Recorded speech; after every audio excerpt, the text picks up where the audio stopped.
En Es la Noche de César, preguntas a la psicología.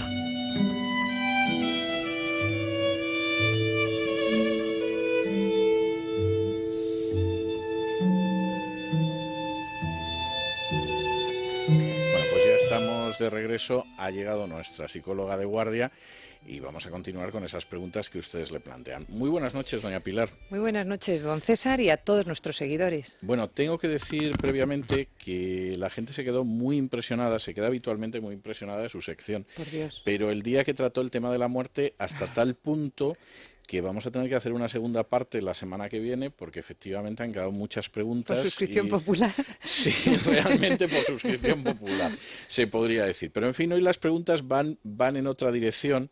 Yo tengo que decir que mientras estaba examinando el guión de las preguntas que han llegado, yo me he acordado de una canción de Moustaki que decía aquello de Je ne suis jamais seul avec ma solitude, es decir, el nunca estoy solo con mi soledad, porque hay varias preguntas que tienen que ver con la soledad y que plantean por qué para algunas personas la soledad es algo poco menos que terrorífico, incluso terrorífico. Sin embargo, hay otras personas que la buscan, que la desean, que la anhelan, porque no se sienten solos nunca con su soledad, que decía Moustaki. ¿Qué es la soledad y por qué provoca unas reacciones tan diversas en los seres humanos? Muy bien, primero, ¿qué es la soledad? Una definición.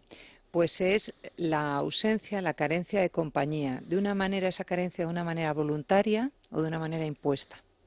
Entonces, a partir de ahí tenemos varias clasificaciones. Una es la soledad impuesta, es decir, aquella que no se busca y que por las circunstancias del entorno el sujeto se ve abocado a estar solo. Y entonces es un sentimiento de los más desagradables y además genera una ruptura del vínculo con los demás. Y eso le lleva a la persona que asume y que sabe que la soledad no es voluntaria, sino que está impuesta, le lleva a un gran sufrimiento. Luego está la soledad buscada, que es la soledad, no siempre es de los místicos, ¿no? Sino personas... No me cabe la menor duda. Personas, además hay otros autores, por ejemplo el doctor de las Heras, que habla de soledad retiro, es decir, personas que en torno entre los 50 y los 60 años deciden retirarse a sus cuarteles de invierno, retirarse simplemente a entrar en conexión con el yo íntimo. Y entonces esas personas disfrutan mucho de la soledad. Hay un subtipo de esta soledad interior, de esta soledad buscada, que es la soledad sonora que hablaba San Juan de la Cruz. Hay más soledades, esas ya son de las que hemos dicho antes. Bueno, hay otro tipo también, una gran clasificación, que es la soledad objetiva, que esa es la más clara, la que nuestros seguidores lo van a entender, los marginados y los excluidos. Es decir, un clochard, que son personas que han decidido, el vagabundo, el homeless en inglés, es decir, personas que objetivamente están solos. Además, atento, la soledad puede ser ambigua, puede ser estar solo o sentirse solo. Estar solo es la no presencia del otro, pero sentirse solo, ¿se puede sentir solo uno con presencia de los demás dentro de una muchedumbre? Yo personalmente estoy convencido de que es la peor forma de soledad. Esto es. Entonces, esa es una soledad subjetiva.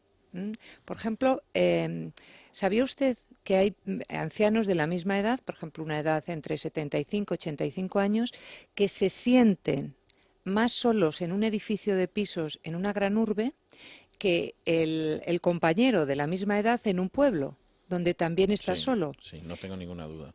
Pero la presencia de los otros es una presencia mucho más humana y mucho más cercana, porque la persona que está en un piso, una persona anciana que está en un piso en una gran urbe, pasa completamente desapercibido. Entonces la sensación, la soledad objetiva de los dos es real. Sin embargo, la soledad subjetiva en uno es mayor que en otro. No tengo ninguna duda. No tengo ninguna duda. Y además, insisto, yo es que estoy convencido de que la soledad en compañía de otros es verdaderamente espantosa. Es atroz, efectivamente. Luego iremos profundizando. Lo mismo si es el cónyuge que la gente saliendo del Estadio Santiago Bernabéu. Es decir, yo creo que es la peor forma de soledad. Pero bueno, acaba de dar con uno de los contenidos centrales de esta noche, que son la salida del Santiago Bernabéu, imagino. No, la otra. Bien. Siento decepcionarle. No me decepciona. ¿O era ironía? No, es una ironía. Era una de las nuevas soledades, es la soledad en pareja. De las soledades más terribles y más disolventes para el ser humano. No tengo la menor duda. Bueno, hay soledades más frívolas, aunque por Dios, entiéndase que la soledad en sí no es frívola, ¿no? Por ejemplo, la soledad ausencia. La soledad-ausencia es, por ejemplo, los enamorados cuando acaban de dejar a la persona que aman y tienen que retomar un tipo de Sí. sociabilidad en su casa o tal, parece que todo es vacío, que todo se ha quedado en penumbra porque la luz, la estrella se ha ido, ¿no? Luego está la soledad del desamor, que solamente la padece la persona que se queda queriendo, porque la otra persona no, No, la evidentemente. otra persona puede ser una liberación extraordinaria. Exacto. Luego está la soledad selectiva y es que, bueno, pues en un grupo de amigos que se hacen, pues no sé, imagínese jugar al tenis con un par, que siempre en parejas y estás acostumbrado a jugar con una pareja. Y ese día no está esa pareja y te toca otra. Entonces sientes, estás en esa incomodidad, una soledad más liviana, de que no está esa persona, ¿no? Son soledades más flojitas, más... Bueno, hay soledades de estas características que ya tienen un grado de enjundia. Por ejemplo, la soledad-dependencia. Si tienes un hijo con un trastorno, se siente solo Sí. si no está la persona, o un anciano si no está el hijo, ¿no? La soledad-indefensión. Cualquier persona, pues una señora mayor o cualquier persona que necesite pues ir a un cajero, hijo, por favor, que si no estás tú no puedo sacar dinero porque la tecnología les ha arrollado. Entonces, son soledades. Y es, el sentimiento de soledad impuesta es un sentimiento, como hemos dicho, profundamente desagradable. Y además tiene muchísimo que ver con la melancolía y tiene muchísimo que ver con el tedio. Aunque el tedio no se corresponde directamente con la soledad. No. Porque yo puedo tener... ¿Qué es el tedio? Pues es no gustarte lo que estás haciendo o hacer lo que no te gusta. Y Sí. no necesariamente tienes que tener el sentimiento de soledad. Y hay otra soledad que ya es más enfermiza, que es la soledad enfermiza, que es la que tienen los esquizoides, los paranoides, los depresivos, los que buscan la soledad porque deviene de su propia enfermedad, pero no la degustan, es decir, no es una soledad que la han buscado, sino una soledad impuesta por las características patológicas de su mente, ¿no? Pero se sienten retraídos, un paranoide se siente muy mal ante otras personas porque es muy suspicaz, porque no quiere estar con la gente porque se siente observado o porque observa que le pueden hacer daño. El esquizoide es aquel que se encuentra muchísimo mejor dentro de su nicho, dentro de su hueco o en un rincón, en el último, dentro de una fiesta o incluso las huyen, ¿no? Pero hay unas nuevas soledades. Fruto sospecho de la sociedad en la que vivimos. Efectivamente. Este tipo de nuevas soledades se han producido cambios importantísimos en la manera de relacionarnos, se han producido cambios en la manera de pensar, no le digo nada en la manera de comunicarnos. Que hay otro tipo de soledad, por cierto, que se me había olvidado, que era la soledad de incomunicación. ¿Usted ha visto esta imagen costumbrista ya de un matrimonio tomando un café o compartiendo una mesa en una cafetería y están Sí. los dos mirando al techo? Sí. Le advierto que para lo que pueden llegar a decir casi mejor, ¿eh? Pero en fin, no es que haya yo vuelto con el cínico subido, pero Sí, habla simplemente le noto la pelín experiencia sardónico. profesional. No, es que, vamos Sí, a ver, yo observacional, ejercí más de una década la abogacía y un porcentaje muy elevado de los casos que yo llevé eran separaciones y divorcios. Entonces, Ahí vamos a entrar. algo aprendes. Ahí vamos a entrar. Y hay personas que padecen esta soledad de incomunicación, pero se comunican con otros seres, no con seres del más allá, sino con Imaginaba. plantas, con animales Sí. o incluso con un ser trascendente, con Dios, con la meditación, es decir, que canalizan esa soledad de incomunicación en una soledad de comunicación menos humana, pero les es válida. Bien, entremos a esos cambios profundos que hemos dicho.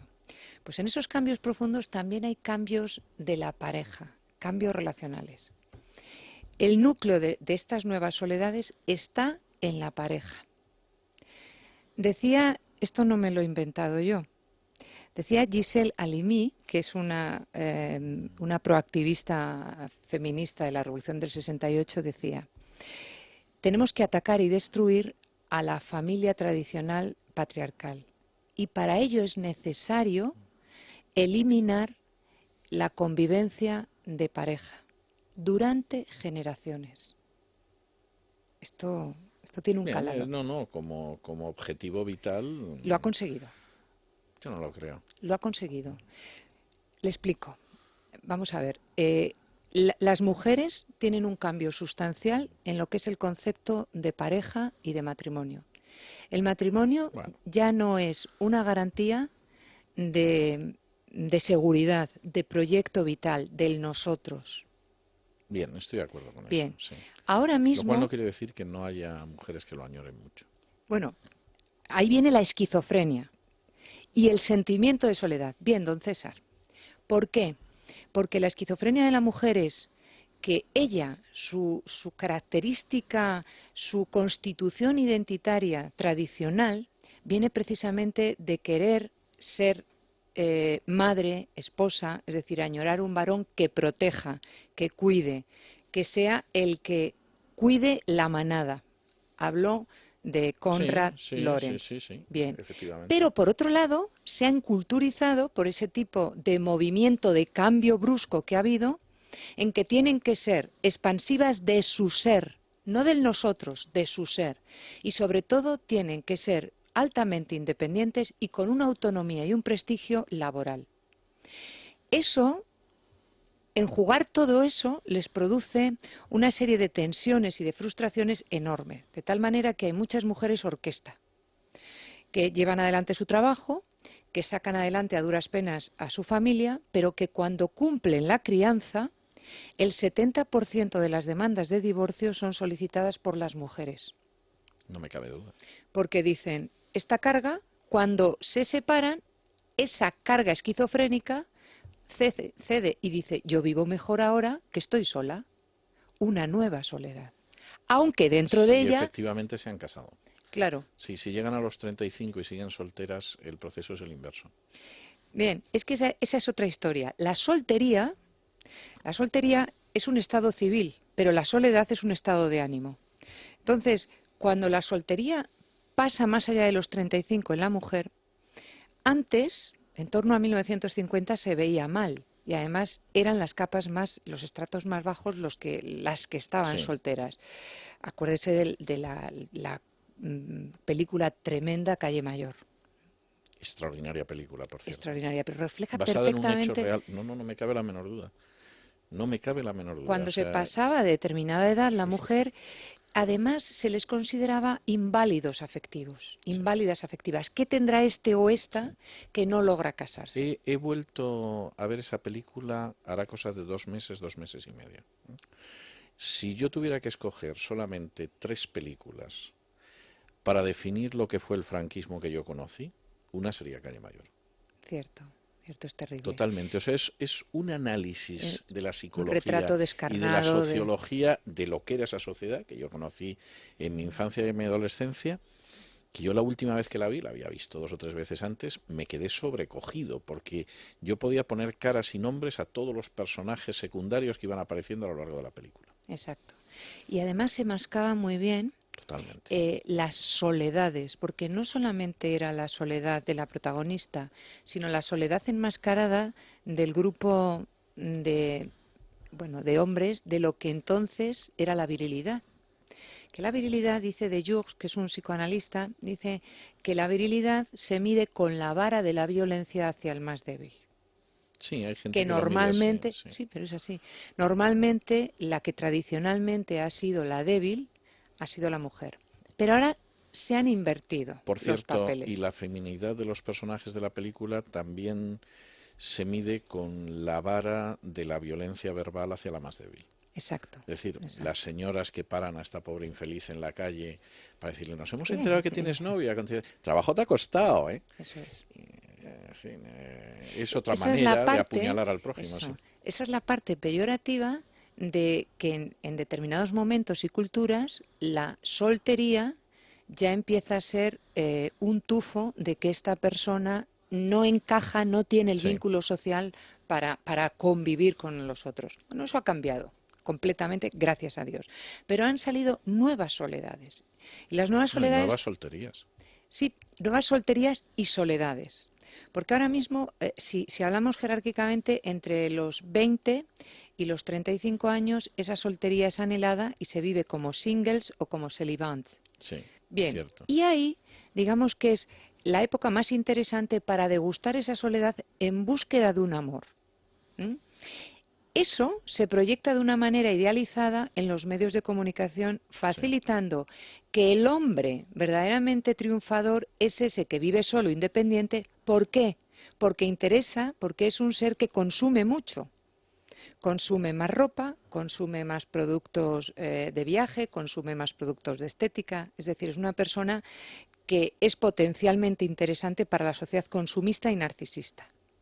Ahora bien, ¿qué tiene que ver esa proyección que hacen de ese varón, como hemos dicho, entre 20 y 35 años, en la plenitud de la vitalidad viril, que ahora veremos también la esquizofrenia del hombre en su soledad? ¿Qué tiene que ver con el señor que está con su cerveza, que tiene 50 años y está en paro, provocado además socialmente por una separación traumática y que ni siquiera puede convivir con sus hijos? ¿Se puede ver proyectado? No. No. Es decir, anhela ser ese ciudadano soltero con esas ansias de libertad, pero ni está en el mismo proceso vital, ni la soledad es la misma, porque la soledad del de 20 y 35 años es una soledad muy pasajera en búsqueda de. La mujer además no llega nunca a los 35, tiene que comerse antes esos años porque necesita encontrar, vuelve la tradición. Sí, no me cabe duda. Antes. Bien, hay una estabilidad ahí hasta los 45 años. La mujer en torno, Las que lo alcanzan, sí. la mujer en torno a los 40 hace un bricolaje afectivo. ¿Le gusta? Me gusta la expresión, lo que pasa es que me consta que a muchas les sale el pan como unas tortas. Ahora vamos, ahora vamos. Y es que les es más difícil planificar la venida de un hijo al mundo que encontrar el progenitor. Sí, señor, es cierto. Porque, O como dice una amiga mía, estadísticamente es más fácil a partir de los 35 que te caiga un avión cuando vas por la calle que te caiga un hombre. es que no me puedo reír tanto porque tenemos que avanzar. Bueno, se lo digo sinceramente, o sea, es una así. expresión que he oído y me consta que se corresponde Bien. con la realidad. ¿Qué planificación es esta de en soledad planificar la venida de un hijo?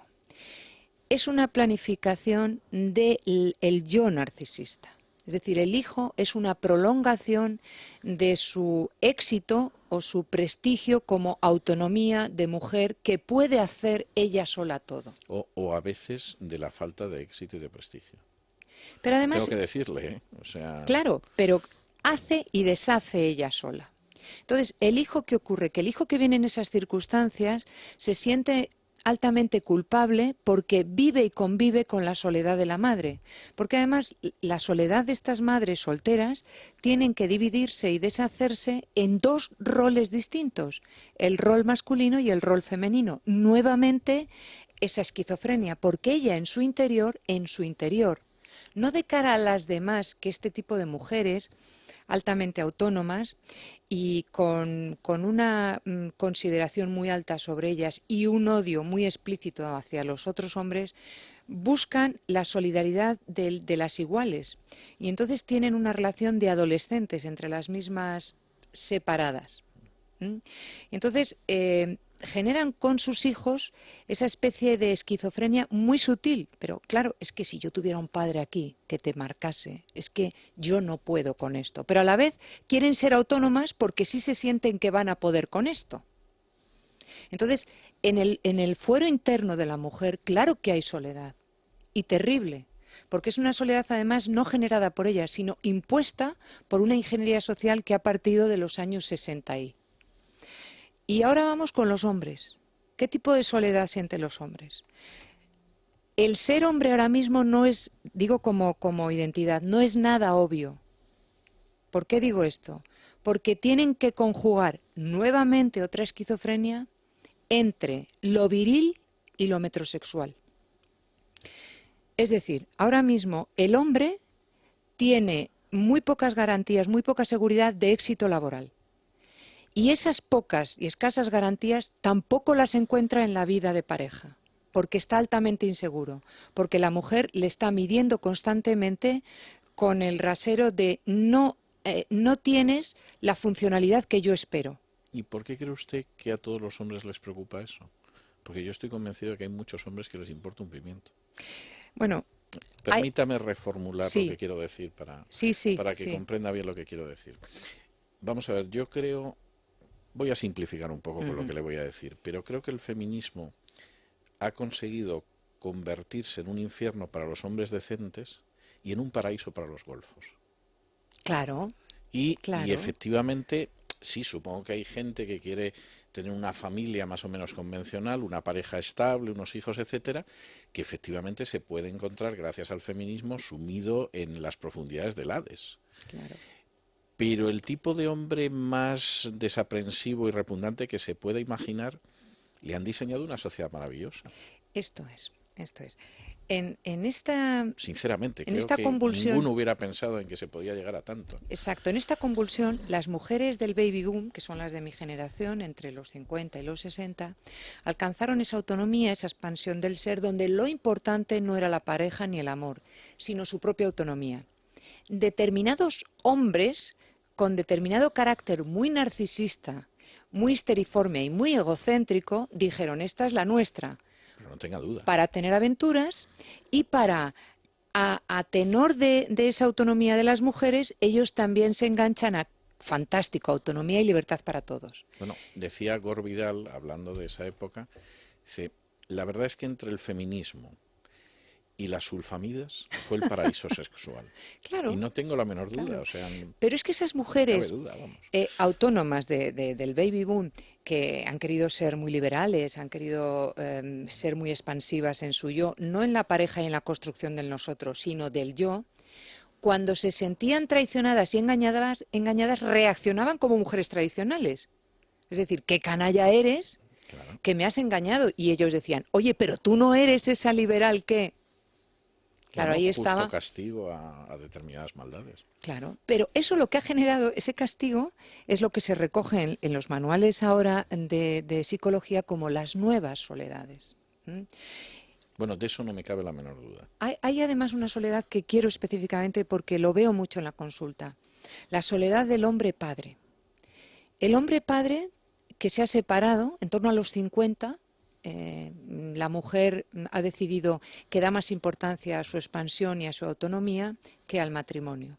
Entonces, incluso ellos también han podido generar en esa búsqueda de mujer más coqueta, más femenina, que el hombre siempre busca, aunque haya tenido que construir esa imagen de metrosexual, busca siempre una mujer mucho más coqueta, un pelín inferior a él, laboralmente y culturalmente, y normalmente lo encuentra, atención, o en edad, siempre más joven, o en otras culturas. No, si la inmigración femenina en España ha hecho mucho bien a los hombres.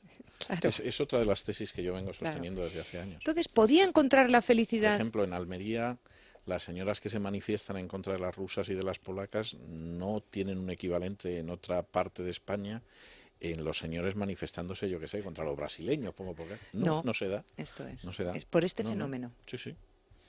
Pero vamos. No sé si después de esto vamos a poder salir y Usted que y yo no a la peligre calle. nuestra integridad física, pero vamos, a mí me parece que es indiscutible, ¿no? Pero vamos profundizando. Este hombre cincuentón que ha conseguido volver a enamorarse, que se llaman familias recompuestas, probablemente o genere sus propios hijos de esa nueva relación o ya la nueva relación acarrea unos hijos que no son suyos. Al hombre esto le hace sentir altamente culpable, porque los suyos de origen están conviviendo lejos de él y con otro varón que no es él.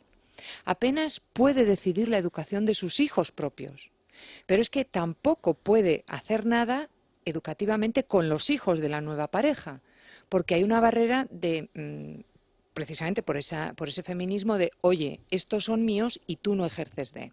Entonces el hombre se siente profundamente solo y lo que hace son poligamias sucesivas, porque cada vez con mayor rapidez en esos encuentros de ¿Monogamias pareja... sucesivas, quiere usted decir? Sí, monogamias sucesivas, perdón, monogamias sucesivas. No, el lapsus freudiano lo admito perfectamente. También hay poligamias sucesivas. Es verdad, podría ser.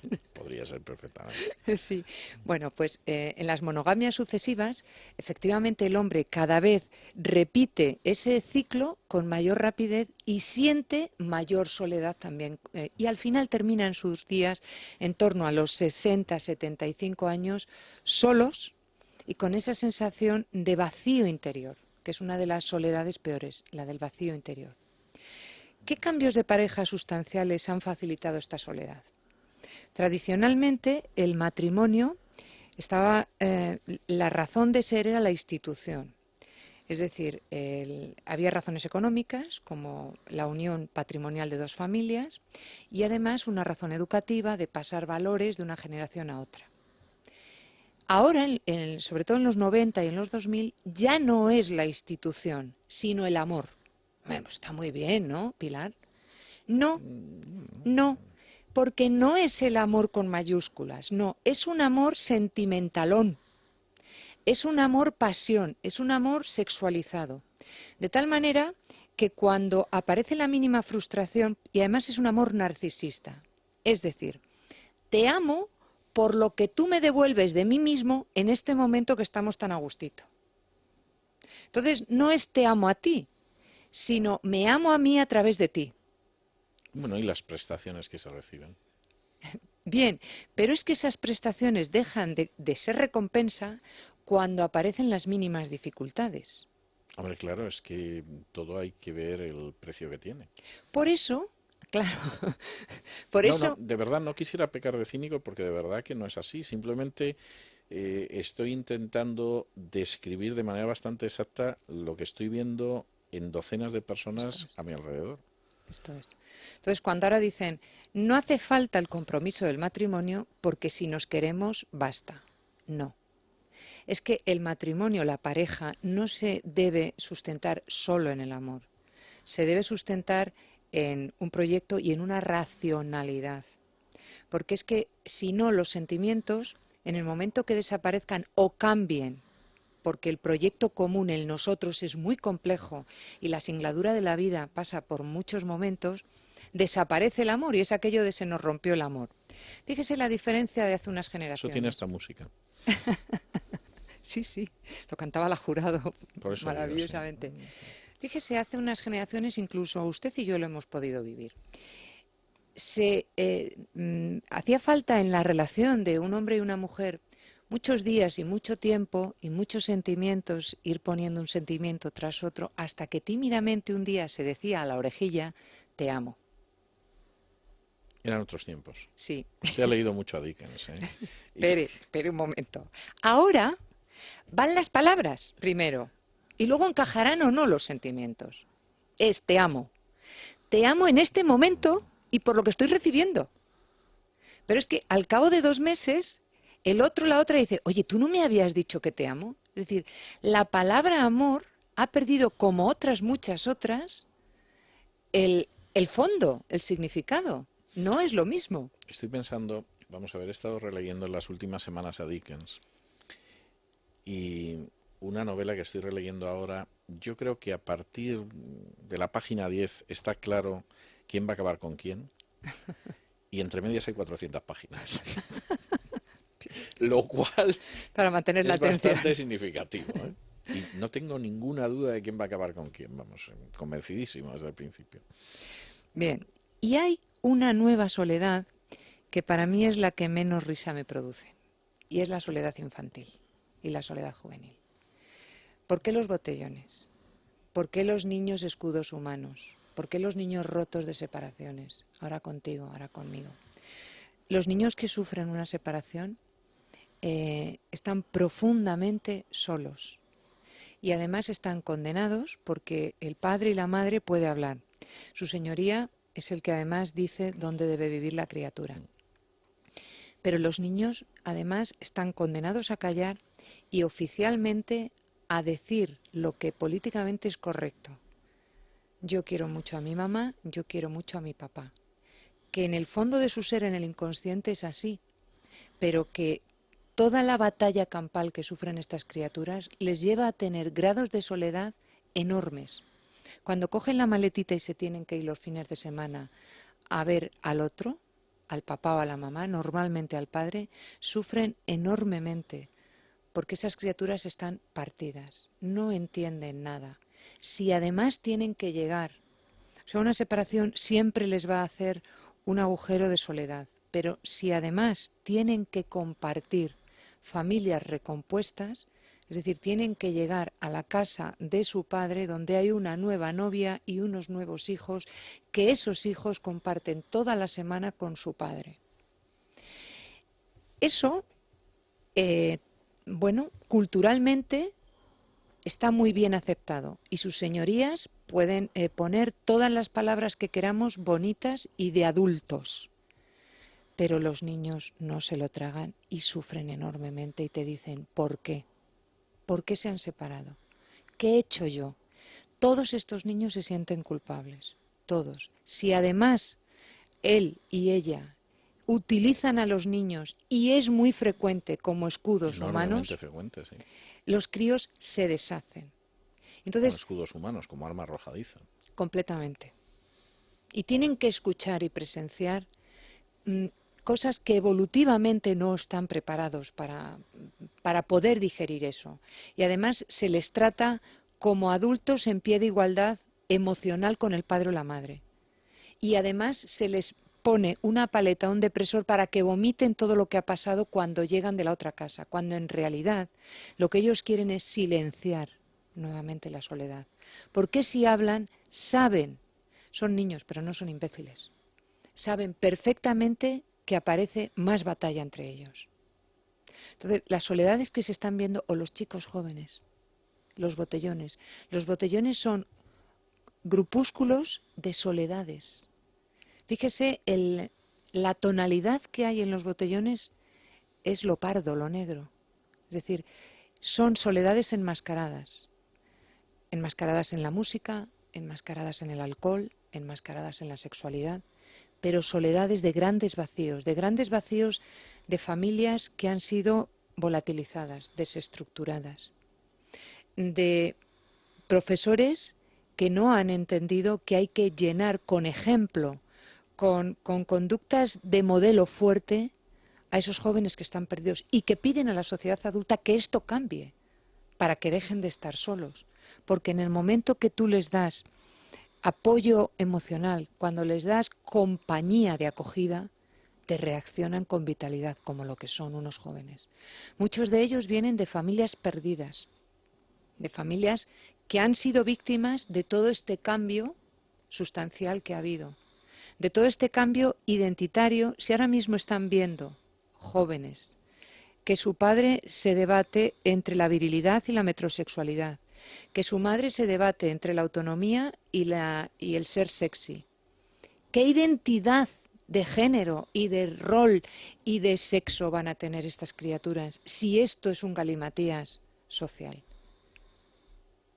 Bueno, pues dejémoslo Ahí. flotando, que diría Bob Dylan.